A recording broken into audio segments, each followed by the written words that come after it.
whatever. Sorry, I think I'm mad. Welcome, lovely listeners. You're listening to Sarah Cudmore from Homegrown Learning in partnership with Collage app. And I am super excited today to be joined by Dr. Naomi Fisher, who is the author of Changing Our Minds. And today we're going to be talking about self-directed learning and just delving a little bit deeper. So I'm hugely passionate about children being at the centre of learning and them being in control of their learning. And kind of that's what really excites me about this topic. And, you know, for me, I left being a head teacher because this is my passion, and in this current education system, it cannot be done. And I just think, you know, that's really sad. I can see how it could be done, but there's no way that we're there with the system. So I left to home educate my children, and you know, the self-directed thing is definitely something that I feel like works best. So I'm really excited to be exploring that. So a huge welcome, Naomi. Thank you so much for your time, because I'm aware of all the different podcasts and things that you're being asked to do nowadays. So yeah, welcome today. Thank you, Sarah. It's really nice to be here. And so you've got a doctorate in clinical psychology and a PhD in development cognitive psychology, focusing on autism. So, right. But you're also a mum of two self-directed learners. So that's right. Yes. Do you want to like start by just telling us a little bit about that combo and how you kind of got to really how you got to the self-directed learning sort of bit? Yeah. I think lots of different things came together for me. And obviously my own school experiences are part of it. I went to 11 different schools when growing up. Wow. And in a way, I feel like going to that many schools was what saved me, because I never really had a chance to get really bored. But also what I saw as I moved from school to school was that every school had these preconceptions about how things had to be done and what you had to do. And, you know, particularly in England, they had things about what uniform you had to wear and how everyone had to behave. And everyone behaved as if these things were really, really important. But every school had a different set of things that they thought were really important. And I went to a really huge range of schools. So I went to a Steiner school for a while. I went to a selective grammar school for a while. I went to a comprehensive school for a while. I went to international schools, which were basically American schools. I was even home educated for a short period of time. So I really had this massive range of experience. And I felt like people just seemed to be stuck in their little experience. So with each school I would get to, it just seemed like people couldn't think, why are we being made to do all these things? Even to the point where everybody seemed obsessed with having followed through the curriculum, you know, that you'd have to start when you're 4 or 5 and you have to keep going.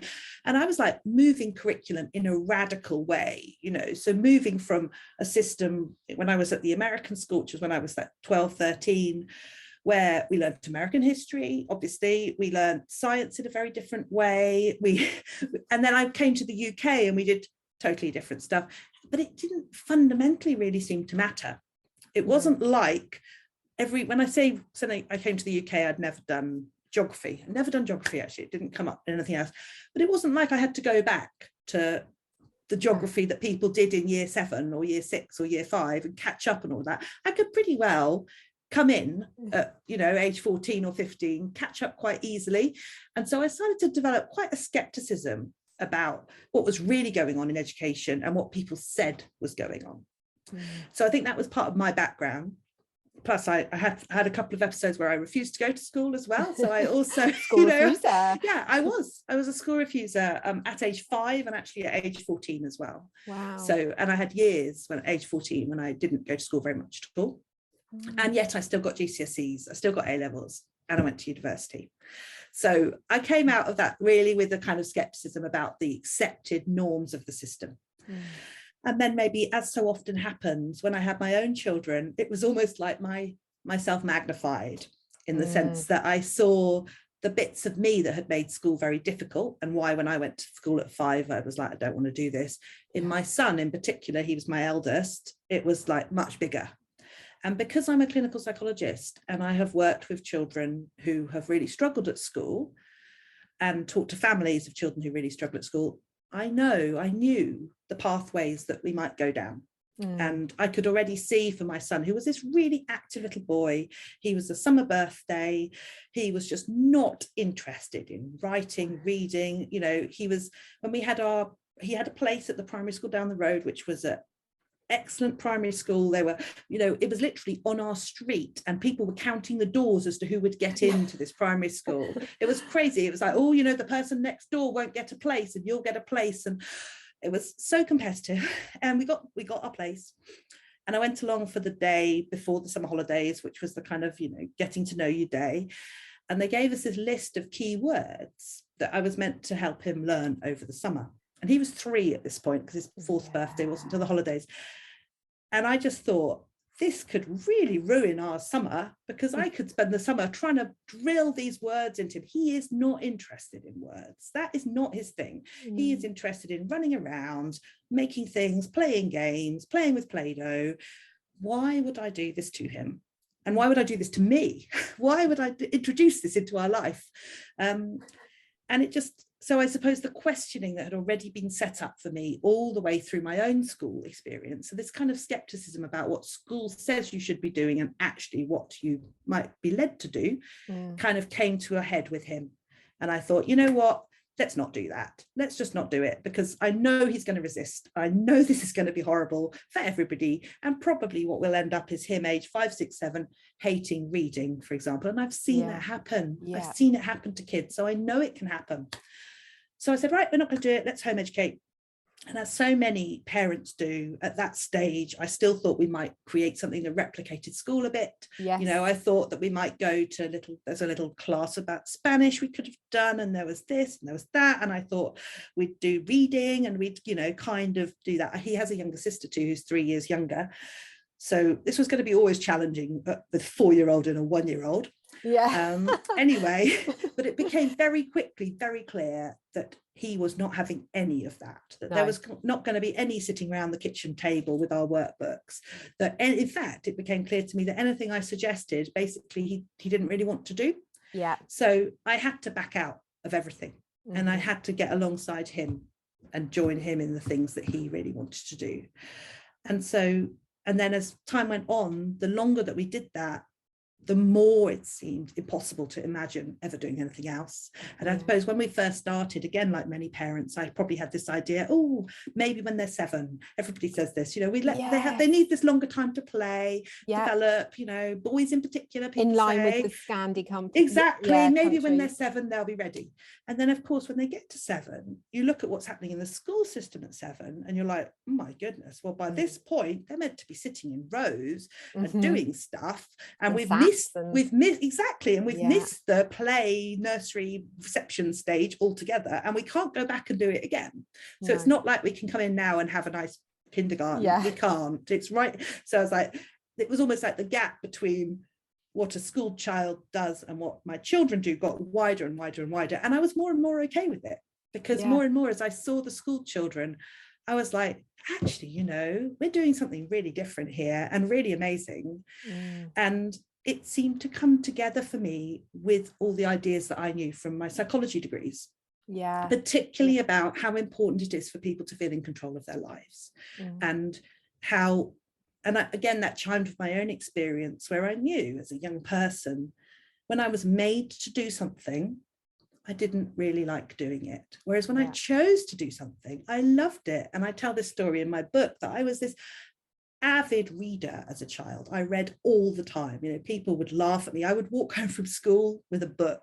I apparently read all the way through my 6th birthday party. You know, reading was my thing. I was a passionate reader, except when school said, you've got to read this book. And the moment they said, you've got to read this book, I didn't want to do it.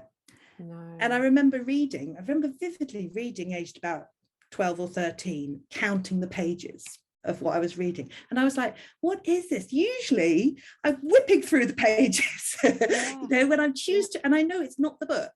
It's the fact I've been told I have to do it.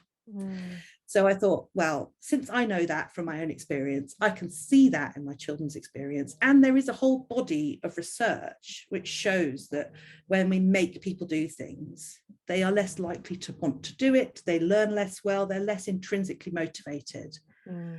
Why would I do that? Why would I do that to my children? And the reason I wrote my book is because I was just thinking all the time about how these things came together, the psychology, my experience, my own experience as a child. And I felt there has to be some stuff here which people just aren't connecting up. And that's what I wanted to do in my book, connect up the dots, to say, look, it makes sense to just to give children this amount of control, particularly because what we want at the end of this whole education process, we want human beings who can take control of their lives, who feel that they can make choices about their lives. And it makes no sense to spend their education taking that away from them. And then they get to 18, 19, 20, and we're like, okay, so what do you want to do? And again, from my own experience, you know, I did very well at school, despite all the school refusal and stuff. But I got to the end of the school and I didn't know what I was interested in. No. I had chosen things because other people wanted me to choose them. I'd chosen things because I was good at them rather than because I enjoyed it. Yes. And I actually went off to university and I studied medicine and I wasn't interested in it. No. I really wasn't. No. But your grades probably married up to like that. This would be the good line of what you should do. If you're good at sciences, and I was good at maths, so I did physics and chemistry and maths and English, because I always enjoyed writing and reading. But I did physics and chemistry at maths and sixth form, and then it's a kind of, you know, medicine. You could do medicine, and of course many people can't do medicine, and at school there's this whole sort of status of do something that other people can't do the challenging thing. And so I ended up at university doing medicine. And then I was very lucky because the university I went to had this intercalated year. For the third year you could do something, in fact you had to do something that was not medicine. So you had a 1 year, and I did psychology. And I just started it, and right from the first couple of weeks, I was like, my goodness, this is what I've been looking for. I'm interested in this. I love it. It just sets me on fire. Whereas the medicine was plodding through, trying to remember all the stuff. And I know that for some people, the medicine had been like that. You know, for some people, they loved the biology and anatomy and everything. It's not anything intrinsic about the subject. It was to do with the interaction between me and what I did. So I gave up medicine, dropped out, and I tell you, that's quite a difficult thing to do because people are like, why would you drop out of medicine? This is going to be amazing. You've got this career mapped out ahead of you. You're going to be the doctor. And I was like, no, this isn't going to be for me. I'm going to do psychology. I'm going to be a psychologist. And that's what happened. So I suppose I can relate to that in the whole head teacher. Everyone was great, like, you're going to leave head teacher, you're earning great salary, and I was like, but I'm not happy, you know. But I do think that's a change in that is a bit of a change in culture, and that we are starting to think about doing things that make us happy, aren't we? And but I think it takes a long time, doesn't it? And it's schooled out of us. I think it is very, you know, all the way through, you're encouraged to choose things that challenge you. I can remember when I was quite young, because I was this massively keen reader, reading all the time, reading fiction. I loved reading fiction. And I remember at the age of about 8 or 9, my mother telling me that the teachers really thought I should be reading more non-fiction because I should be challenging myself. And I just remember at the time, I mean, now there's lots of good non-fiction for kids. At the time, there really wasn't much good non-fiction for kids. The non-fiction books were mostly quite dull. And I remember thinking, why? This thing that I really love, why does it have to become something that is for my improvement? I think that all the time, because I hated reading at school. Totally. Oh, really? Opposite. You were like the opposite. But give me a non-fiction book, give me facts, information. I love finding out stuff. I'm, you know, but actually I often reflect on that and think, well, actually I'm reading. It doesn't really matter that I don't pick up a storybook. But and isn't that funny that whichever you're not doing becomes a problem? Like if you're an avid fiction reader, that's a problem. If you're an avid non-fiction reader, that's a problem. It's like, what have we got? Why have we ended up with this system which problematizes the things children love to do? And is so controlling, really. No, I love that. And I love the bit at the beginning where you were sort of saying, you know, actually we don't question things enough. And I think actually, as you start home educating, you've already questioned something because you've chosen to home educate, and then it becomes deeper. And actually then you start to question, you know, when you ask children, oh, you should do that, or you should do that, and then you question why should they? It becomes, it just gets bigger and bigger, and then you start questioning everything. But I do love that. And actually as teachers, the same, you know, they're in professions, how often do they think about what they're delivering and how necessary that is for life skill? I don't think they do. They're just like no, you going just through have the to do it. motion. And the children question it as well. I think that's what I find so amazing, that if you educate your children in this way, they have this very clear-sighted vision which looks through all the stuff that everybody else just does, and they're like, why are they made, why do we have to do that? Because they're not growing up surrounded with this pressure to do what everybody else does. Let's, like, that was great intro, and thank you for sort of you know, letting us know how you got to there. I'm always fascinated, you know, but can you maybe go into a bit more of the nitty-gritty about like defining self-directed learning? Yes, so I mean, the way I define self-directed learning, and it's not necessarily the same as the way everybody else, other people do, but for me the absolutely key element is, is the learner choosing what they learn? Can they choose how they do it? And can they choose when they stop? So it doesn't actually matter what, you know, I know there's a lot of debate in unschooling and then home education about what is unschooling, what's not home unschooling. To me, really what matters is the child able to choose, and are they able to stop? So if that child chooses to go and do a course in maths, then for me that's self-directed. And I think it's a bit more complicated when someone's coming out of school, because often they've been taught at school that they have to do these things. And there's a process of deschooling where they have to learn that actually I don't have to do these things. I don't have to learn in this way. So I think there is an element of what is a free choice and what's not a free choice, particularly for children. But I do think that the thing that matters is autonomy. It matters who is able to choose. And that when I say about being able to stop, I think that's important too. It's like often parents will sign their children up for something, and then you'll be like, well, I've paid this money now. I want you, you know, you need to go to this. And it's so tempting. And I mean, you know, it's completely understandable. And it's happened to me too. But I do think there's something about the child needing to be able to say, you know what, actually, I've got what I want to get out of this now. And I'm going to stop. I don't want to do it anymore. Or I don't want to sign up for it again next term. I'd like to do it this term, but then that will be enough. And I think we have to have that built in. But as regards what children are actually doing, it could be anything. So you could have a group of children, they all apparently are doing the same thing, but half of them are self-directed because they've chosen to be there and they could choose to leave, and the other half are there because they've been made to do so, and then they're not, even though they're all doing the same task. So it's something very internal, what makes it self-directed or not. And one of the members of the Collage community page, Jasmine, she just came up with this, and I think this is really, really important, because I think for lots of people they kind of get self-directed learning, but for lots of people don't understand like what is the process. So she was asking, do you scaffold the children to become self-directed learners, or are they always self-directed learners from birth, kind of? Well, I mean, I think young children are the best self-directed learners around, and you can typically see, I think there's a deep irony in our education system that the further you get up the system, the less self-direction we allow. So a good nursery is self-directed learning environment. You know, the adults create the environment, which adults are always doing. You know, it's an illusion to think that children ever are going to be learning in an environment that isn't constructed by adults, even if that's simply the house you own, where you know that, or you live in, where you live, who you surround who you're surrounded with. You create an environment for your children. That is just part of what parents do. But a nursery creates an environment for children full of things that they know children like to do.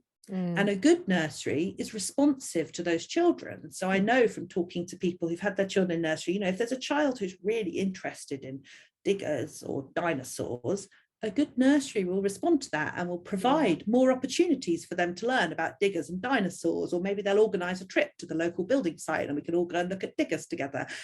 And they're doing that. Yeah. And all that. So I don't think children need to learn how to do that. I think it's the way children naturally learn. But I think that what we do with self-directed education is we allow them to continue to make those choices. Yeah. But of course we scaffold, because we provide the choices. You know, children don't exist in a kind of free-flowing place where they have free choice out of everything. Their choices are always constrained by what we offer and what opportunities we have, and that's going to differ hugely. I mean, I suppose one key example for me is we moved to France for a couple of years. Both my children learned French whilst we were there.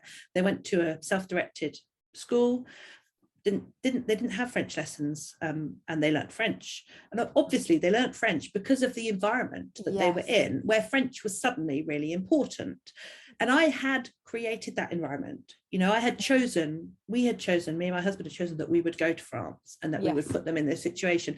And that is why they learnt it. But I didn't force them to learn it within that situation. Do you see what I mean? Yeah, no, I totally do.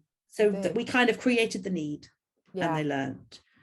And I guess that kind of goes on to my next question, really, is like, you know, because if you, for some parents thinking about self-directed learning and thinking, oh, it's just my child's, I just open it up, let my child make those decisions, let it all be child-led, and kind of sort of stand back and not really get involved, or but so what you're saying essentially is it is they are going to take from their environment certain things, but how important is it, do you think, to still offer them things to sort of expand beyond the environment and expand the experiences? I think it's really important to offer, and I think it's really important for them to be able to say no. Yeah. So the two things, I think, I think a misconception that people often have about self-directed education is that it's about adults staying out. Yeah. Sometimes it is in the early stages, because adults are used to being controlling. We're used to interacting with children in a controlling way. Teachers are particularly used to interacting with children in a controlling way. Many parenting manuals will effectively tell you how to control your children. So stepping back from that sometimes does require biting your tongue, keeping quiet, not saying things for a while. But actually self-directed education is very involved. It's a dance between the child and the adults around them, but it's a non-controlling dance. And I think adults find that really difficult to get their head around sometimes. It's like they can only conceive of controlling the child's choices or being out of the choices. But actually it's collaboration. All the time it's about collaboration. So it's about child offering, adult offering, child saying no, okay, adult making things available, child saying, yeah, let's try it, okay. It's about providing this opportunity and holding things lightly. Yeah, really being that facilitator almost. Yeah, you're there and available. And I think available, interested adults are an essential part there. And adults who bring stuff to the table, adults who have interests, and you need new things coming into your environment. It's not going to be enough to be alone at home. It's not self-directed education, being alone by yourself at home with no opportunities. And you need that relationship. You need people there, and you need to know that if you want to do something, there'll be people to help you, and that the amount of help that you need shifts as they grow. So what I see is that with younger children, and I think one of the things about self-directed education is what I define as younger children is bigger than what what schools define. So I think often the under 10s or even under 11s, parents are much more involved typically, and they'll be, it might feel like that kind of really involved stage of child development goes on for a lot longer. And you'll see that the schooled kids are getting on with stuff, and our home educated kids still really want to do everything with us.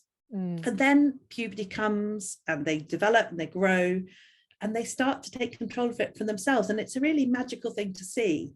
And I think I don't even know I would have really believed it until I saw it happen with my own son, that they take charge of it. And it becomes so clear that they feel that they're responsible, because they were never made to feel that it was somebody else's problem, what they learned. They knew it was up to them. And I find it amazing. Like my son is learning the piano at the moment. Entirely. He goes to the self-managed learning college in Hove, and he has some music lessons there, but he doesn't have regular music lessons. He doesn't have a music teacher. He has the Simply Piano app. I don't know if you know the Simply Piano app. Well, I don't know it, but I've heard of it. I bet you've seen the adverts. Yeah, exactly. Yeah, I feel like I've become a Simply Piano app advert. You know, we always used to make fun of the adverts because they come up all the time.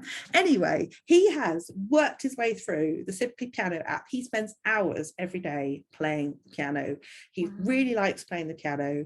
And the neighbours, both sides, say to me, how do you get him to do this? And I'm like, I have never suggested to him that he needs to spend hours practicing the piano. And in fact, I'm really wary of it, because I'm pretty sure if I did start saying, have you practiced the piano today? That would be the end of this love for the piano. It's him.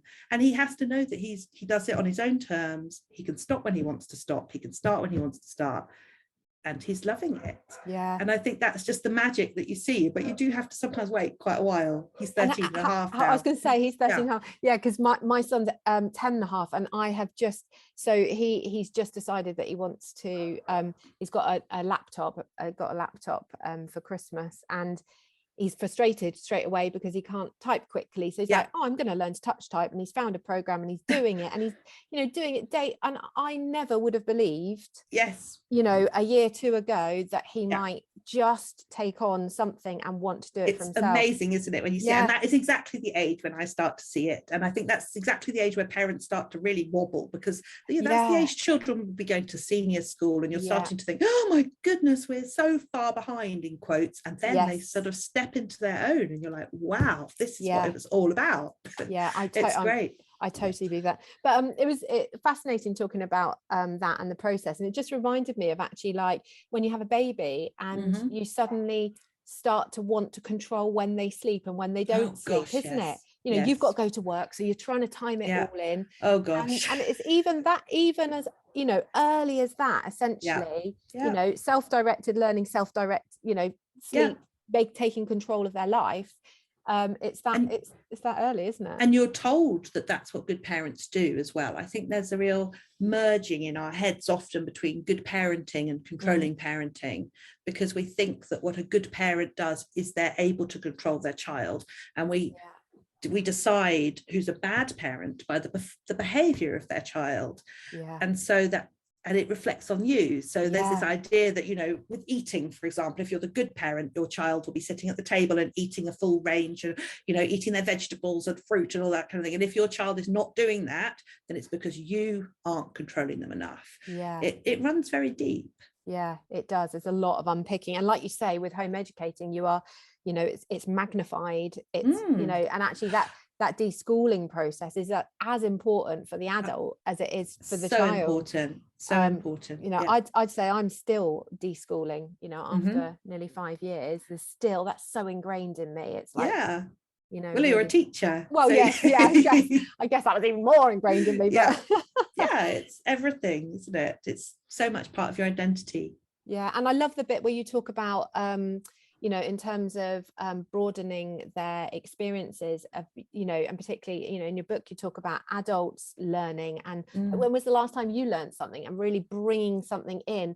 But for me, what was a real eye-opener was, I consider myself to always be learning, and learning in front of the children, but actually sometimes being a little bit more explicit about what I'm learning about, like unpicking,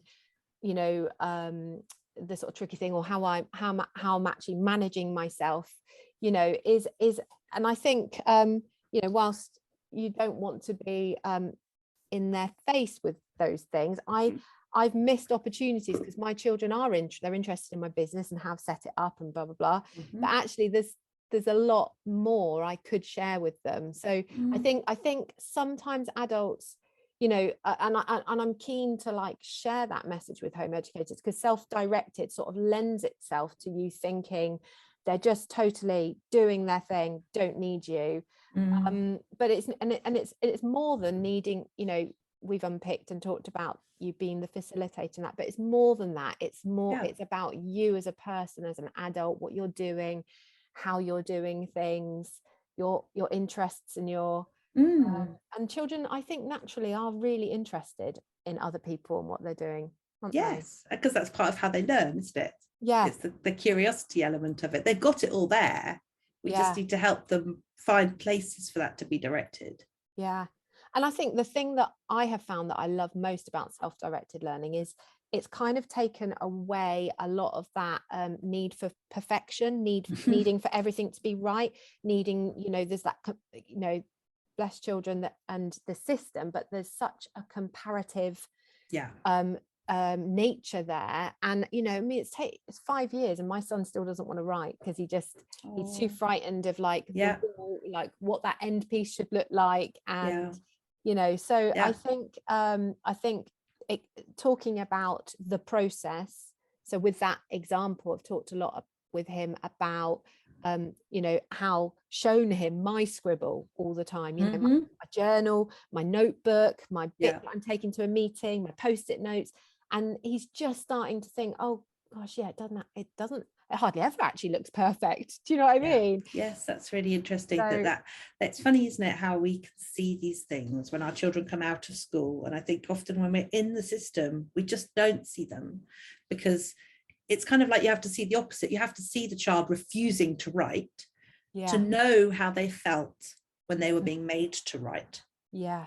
And I think lots of parents have had that experience with COVID, actually. Yes. That their children have come out of school and suddenly they've seen how their children feel about what they're being made to do at school, because normally that goes on at school. And there's a lot of pressure at school to conform. You know, you have children, I think I write about this in my book, children at school have very little power. They are surrounded with an environment which says you need to conform. They're in a large group. They don't have their parent there. They don't have the option to leave. They have very few choices, really. They have the choice to comply or not to comply. And if you don't comply, things will not be nice for you, basically. Yeah, no, absolutely. And so when they're out of school, like when they had to do remote learning with COVID, suddenly everything changed. And there was this assumption that we can just carry on delivering the stuff as if you were in school and you will carry on conforming, you know, to the whatever degree you do or not. But that will be the same. But of course, children at home are in a totally different situation.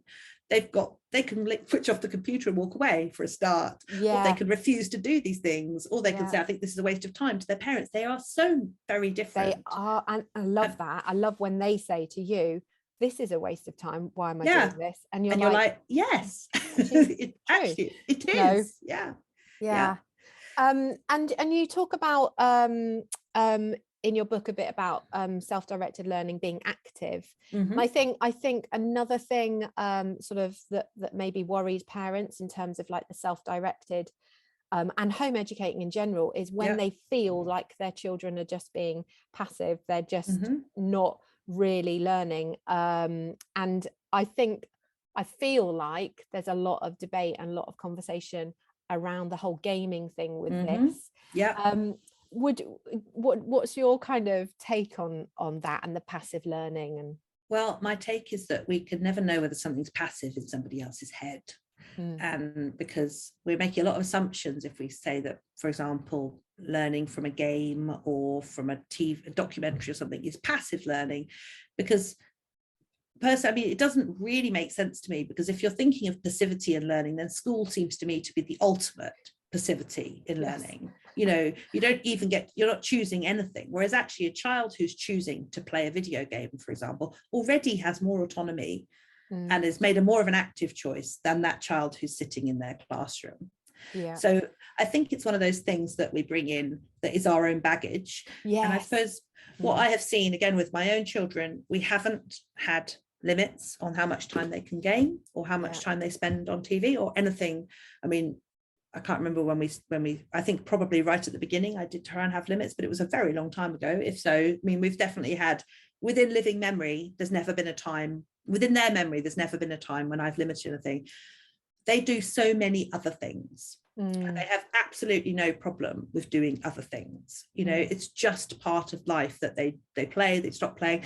And I feel that's a really fundamental part of valuing their choices, because I think part of self-directed education has to be that we value the things our children value. So what I did in the early days, when I had all the same worries that other parents had, particularly my son, who, when iPads first came out, you know, he must have been quite young when they first came out, we got one, and he was like, he just loved it. He just wanted to spend all of his time on it. He would wake up in the morning and go, iPad, and, and I was like, oh my goodness, what have I done? What have we done? We should never have got this iPad. Anyway, what I decided to do was to join him in that. So I sat down beside him and we used it as something to connect with. And I think often parents see screens or technology or gaming as something which separates them from their child. And I don't think it has to be like that. No. You know, I learned how to play Minecraft too. Yes. We all played Minecraft together. Some of our happiest memories of playing with both my children when they were young was us all playing Minecraft. Yeah. I did things like, I used to search for apps because he was very iPad focused. That was really what he wanted to do with all his time. So I looked for all the best apps I could get for his age group on all sorts of different things, and I would put them on his iPad at night, so that I was creating this learning environment for him on his iPad, because that was where he was right now. Yeah. So I think a big thing is join them where they are, see the joy in what they do. And we had things like, one of the things I found it hardest to find the joy in, I have to say, was surprise egg videos. I don't know if they're still a thing, but my where they daughter unwrap them.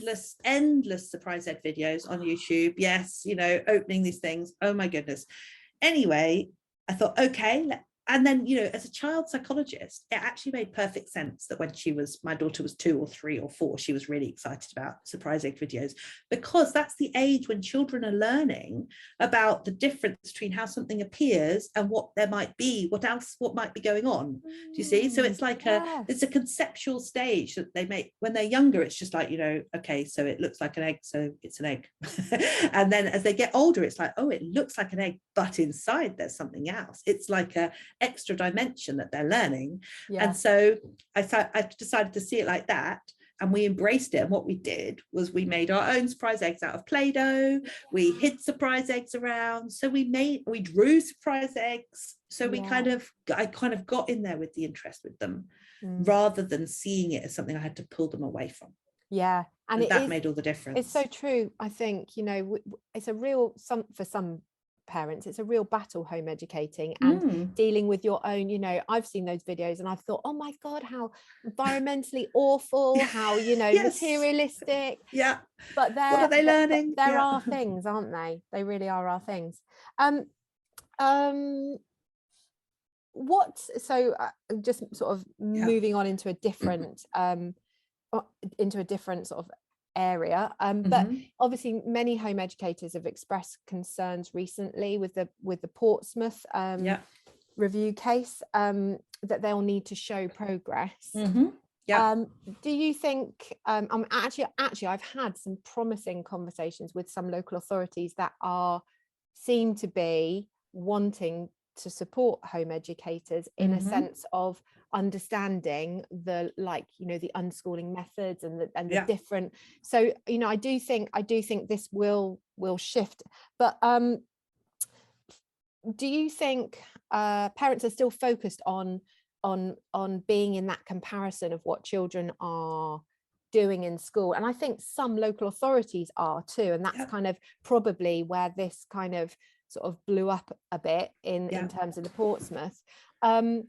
Do we, like, in terms of self-directed and capturing their learning and wanting to sort of, I mean, actually I'm really passionate, obviously I've got my app Collage to capture my child's learning, but I'm really passionate about capturing it for my children as a portfolio. They might not do GCSEs, and actually they might want to go on to, I don't even know if they'll go to college. I haven't set, you know, we haven't had conversations, but I feel like it'll be a useful tool for them in terms of a portfolio of the things that they've enjoyed doing. Do you feel that that's kind of the way to go in terms of, like, of self-directed? Will they get to a point where they're, you know, able to sort of capture that themselves? Do you think that will be valuable? I mean, parents are really worried, I think, at the moment. I agree that parents are really worried.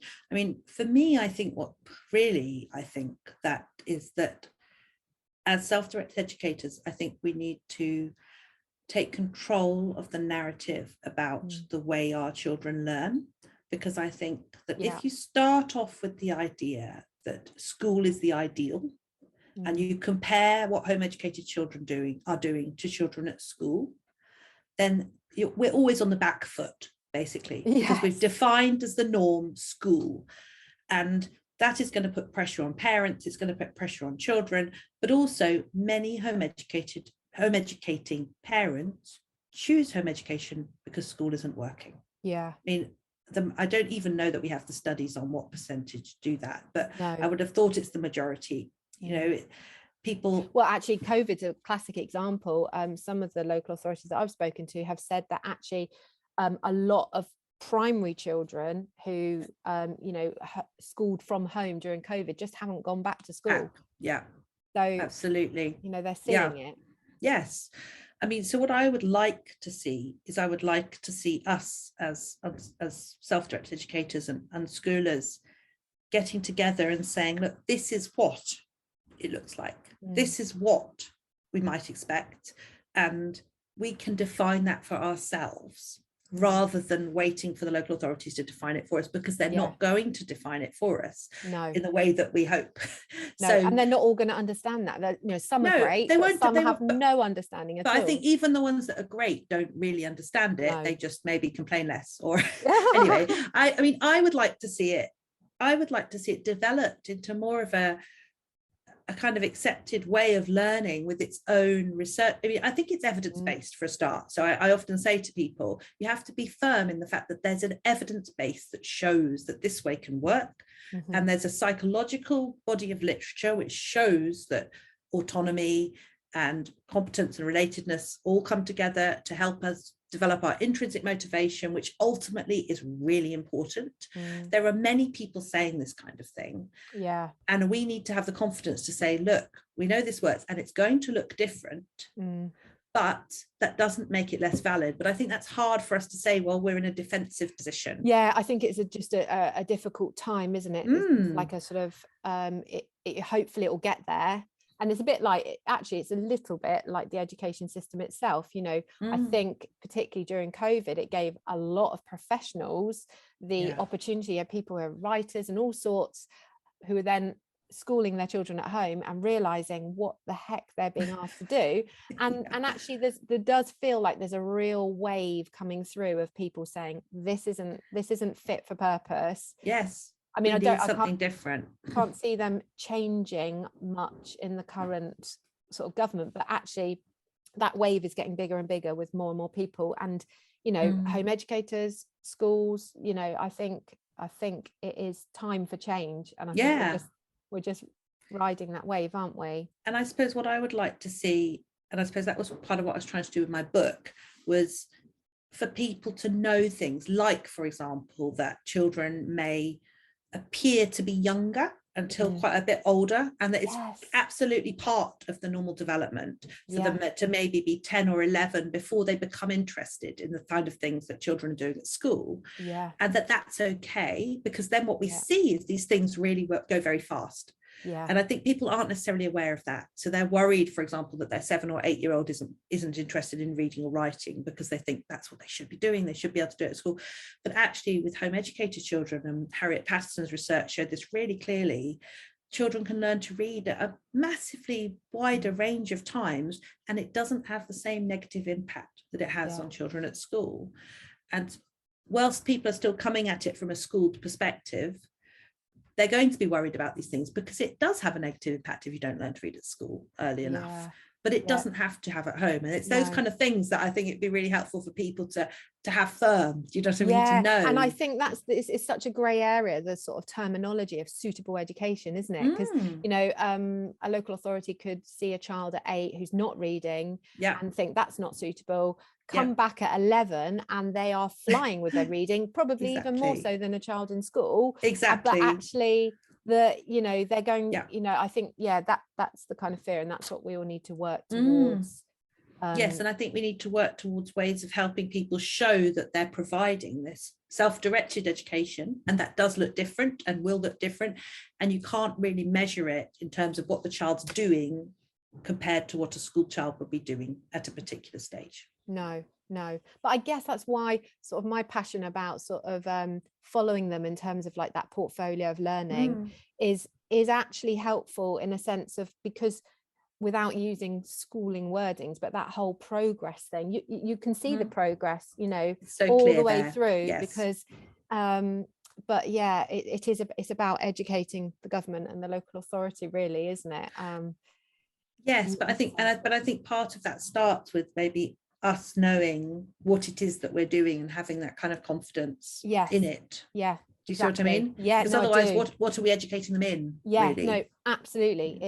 It's key. And it's about the minute parents start home educating and questioning, it's about going with that gut feeling, isn't it? And actually, you know, that's why I do these podcasts, really, is because it's about, you know, supporting families to know that this is out there. You know, your book is full of research. It's not that these aren't new concepts, you know, but actually hopefully that will make parents to feel more confident, and like you say, just drive that narrative forward when that was my aim, really. Yes. And I think it's probably, I wonder if it's similar for you. Part of it for me was that I felt that as a professional, people so often hear from professionals that your children should be in school. This is from a health perspective. As a healthcare professional, if you come along with your child who's not going to school, generally it will be, how can we get them back into school? How can we do this? People very rarely are able to talk about home education or consider home education as any kind of neutral option. It's always seen as a worse option. And I know that, and it was probably the same for you when you were a teacher. And I felt like I wanted to be the person who said, you know what, it can be a fantastic option. And there are people who think that as well. You know, even though probably all the other professionals in your life are saying, oh, come on, we've got to get them back into school. Yeah, I do genuinely feel like it is a very changing time though at the moment. I think that people are starting to see, and you know, I possibly even with social media, you know, the fact that we can share research and things in such a big way, you know, your book flying around there, and all of a sudden people are like, yes, you know, whereas actually that would take a lot longer previously. So and what were your thoughts about you know, when they want a career? Like lots of parents are telling me that you know, if they're self-directed, how will they ever be ready to do GCSEs or go out into the workplace? What you do talk about that in your book. What do you want to I think elaborate on that? it's so interesting, isn't it? Because there's kind of this assumption that if we allow children to choose, they won't choose to do any of these things. Yes. And I think that that's very probably true of children within the school system. So people often base their criticisms of self-directed education on what happens when they allow school children to choose what they do for an hour or two. And they say, well, look, you know, they just hang around, they don't do anything.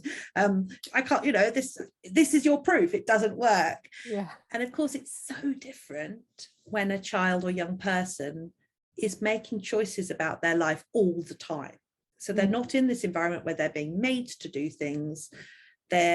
And their relationship with what they're doing is completely different because of that. Because being made to do something changes our relationship with it. And I think all of us know that if we just think about a time that we've been made to do something. And I gave you my story about the books, reading. I've got so many other examples of things that I enjoyed doing, but then when I was made to do it, I didn't enjoy it anymore. And so when we have children who aren't being made to do things, if they're looking to the future, which they will do as they grow older, and again, it won't happen when they're younger. I think this is often something that people are kind of concerned about with younger children. As they get to be 13 or 14 or 15, their ability to start to think about the future changes. Their brains develop. That is, we could see that happening on scans. Their ability to plan for the future, their ability to set goals, their ability to think about what they might want to do starts to change. And it actually changes over quite an extended period of time. Right up to the age of about 25, this ability develops, which is a lot longer than we give people credit for. It is, isn't and it? I think it's mad that in the state system we have this idea that if you're not doing these things by 16, it's too late. Because actually, you know, neuroscientists now talk about adolescence as this period between age 10 or 11 through to at least 25. So 16 is really quite early in that process. So what is particularly maturing during this stage is teenagers' ability to manage themselves, really, to regulate themselves, to plan, to think through consequences of things. And all of that brain development is dependent on their experiences. So what we have with self-directed kids is they get lots of chances to practice making choices. So they can choose, okay, I'm not going to do any of this. I don't want to do any of this. Okay, let's try that out for a bit and you'll see how that makes you feel. And what I see is that children are learning from that all the time. So I suppose there's something about, I can't see why a child who wants a career wouldn't say, right, okay, I'm going to need to get some GCSEs. So how am I going to do that? Who would help me with that? And then that's when the parent is there to say, okay, well, maybe you could do this, or you could do this if you want to. But I just can't quite conceptualize why we have this belief that that's something we have to make the children do. Because, if I think about myself, when I wanted to become a clinical psychologist, for example, obviously I was in my sort of early mid 20s by that point. I identified what I needed to do for it. I went out and found how to do it. I had to get jobs and do sort of voluntary work and all this kind of thing. And I did it all. And then I was able to apply for clinical psychology and get on the course. And no one was pushing me to do that. No one said, come on, got to do this. And I just don't understand why we would think that young people work so differently that we have to push them through. Because I just don't see that. No, and I think that's about understanding the education system and the history and why it's set up and why it's like it. Actually, if home educators understand that, they would very strongly do something different anyway. So yeah, I totally agree. And what I really love about the conversation that we've been having is, self-directed learning, but it's actually self-directed living, and it's like classic. My daughter this morning saw some frost outside, first time this year, or this season, and she's like straight out there with no shoes on, freezing, comes back in. Then she puts on a pair of her sliders and her coat, and we're out there. And we're out there and she's scraping all the ice and that. And then she's like, oh, my hands are cold. Goes in, gets gloves. And then the process goes on until she's got welly boots, trousers, jacket, hat, gloves, and she wants to go for a walk.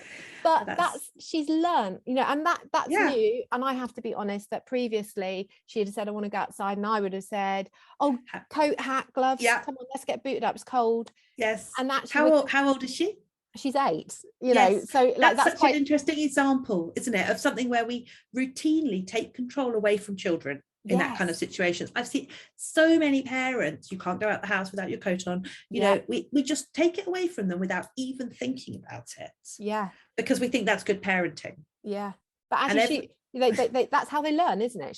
She learned today that when there's frost and ice and that is pretty cold, know. And in the same way, and the other controlling thing is really that they are individual people, their bodies, they've got their own temperature system, so they might not want to wear a coat and all those kind of things. And my son wore Crocs for a long time when he was that age, and he wore them winter and summer without any distinction between the two, and I would just look at him and feel really cold because he was just wearing Crocs out there in the snow.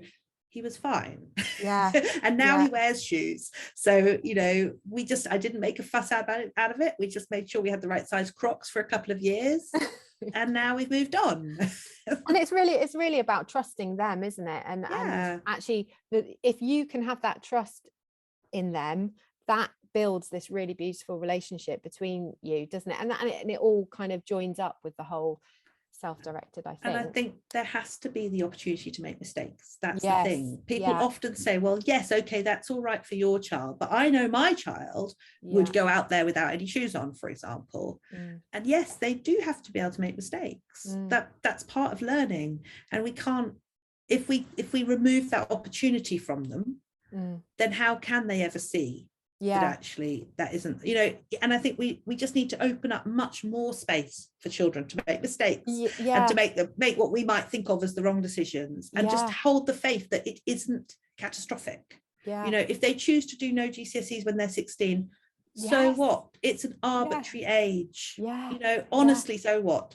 If they're happy in learning and then they decide in a couple of years they want to go to college, then we look at what they need to do to go to college then.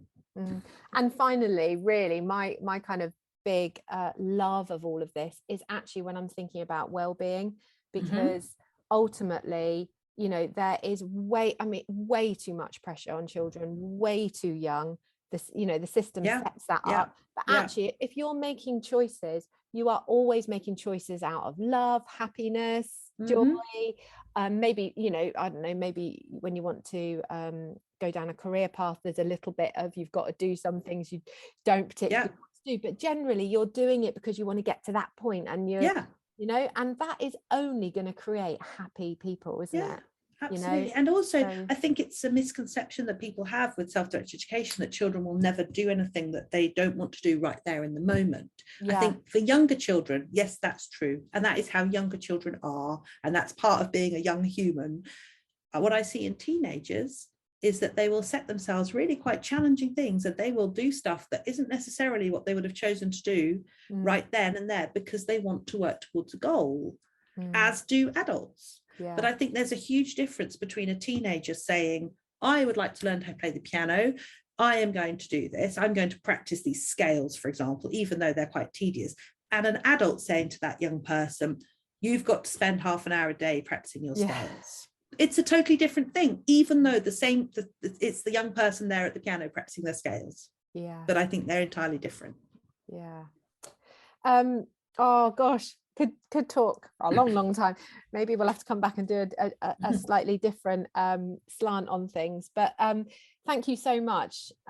Really enjoyed that conversation, and your book is probably like one of the most sort of comprehensive kind of books that I feel I've read in terms of home educating, because I just think it explores so much. And not only do I love the way that you've kind of related the issues that we face as being the fact that the school system is sort of deeply ingrained in us, but I love the section titles that you've given, the help section, for example, with its little problem corner and personal stories. So I would highly recommend it, and I will put it in the show notes below. But yeah, just huge thank you for sharing all your sort of knowledge and your personal experiences. I would love to have another conversation another time if you Thank you, Sarah. Have time. It's been great to talk. It's been really nice. Thank you. And until next time, keep calm and carry on giving children the chance to control their learning. Thank you.